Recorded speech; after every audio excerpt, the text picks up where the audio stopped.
I think one of the biggest advantages I have on YouTube is that I'm not a professional. I'm just a guy with a camera and an opinion, which allows me a lot of freedom. I'm not an academic person, so, you know, I may break all the academic rules. But I was thinking about being right and being wrong about things. I think that sometimes you can ask people a question like, what if you're wrong? And then people get angry, like, well, what do you mean, what if I'm wrong? And this, that, and the other thing. And, you know, but I thought what was even more important, and it may seem like it's just a crazy point to make at first, but, you know, what if I'm right? That's the real question. What if I'm right and you think something that's completely different from what I'm thinking? Let's say, for example, if I were to say that if the other person says to me, look, Philip, I'm going to Seattle, Washington. Seattle is the state capital. It's the capital of the state of Washington. And I say, well, I'm going to go to Olympia, Washington, which is the state capital. Now, here's the thing. Here, two of us think two different cities are the state capital. One of us is right and the other one is wrong. You know, that's just simply just right up there. But, you know, when I get to this thing about, well, what if you're wrong? I could ask the person, well, what if you're wrong that Seattle is the capital? No, I say, well, yeah, but here's what's even more important. What if I'm right? What if I'm right in thinking that Olympia is the capital? Then you'd have to think, well, gee, how could I have gotten it so wrong? You know, the other person is thinking, how could I have gotten it so wrong? And I think that that's the thing. Because the other person would have to concede that they did get it wrong.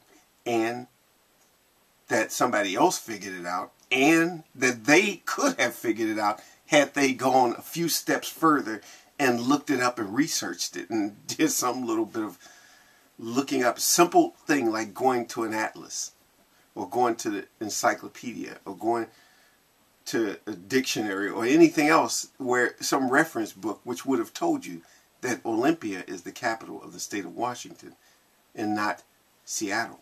Seattle was the largest city in the state of Washington, but it's not the capital. Yeah, that person realized, wow, you know, I failed at something that was simple. Something I could have actually found out. But I stuck to one ideal and I didn't change it because I just didn't feel like going through the work. I didn't feel like researching it. So again, the question isn't so much, what if you're wrong? But what if I'm right? You know, what if I'm right? And what if I went through a process to find out that information? It's just a thought. I mean, there's no particular point to this. It's just, I always think about this because I was thinking when somebody was asking Richard Dawkins this question of what if you're wrong? And, you know, he went through his long explanation. This has nothing to do with atheism, by the way, either. It just has to do with right and wrong about things. There are things you can know. You can just look it up. And there are things that you can't ever know, you know. Like, who was the original owner of this quarter? You know, who was the very first person when this thing, after it was minted and given to the bank, back in, let's see, what year is this thing? I'd have to get my little magnifying glass because I can barely see it. In 1984. You know, back in 1984, who was the original owner? I would never ever know that.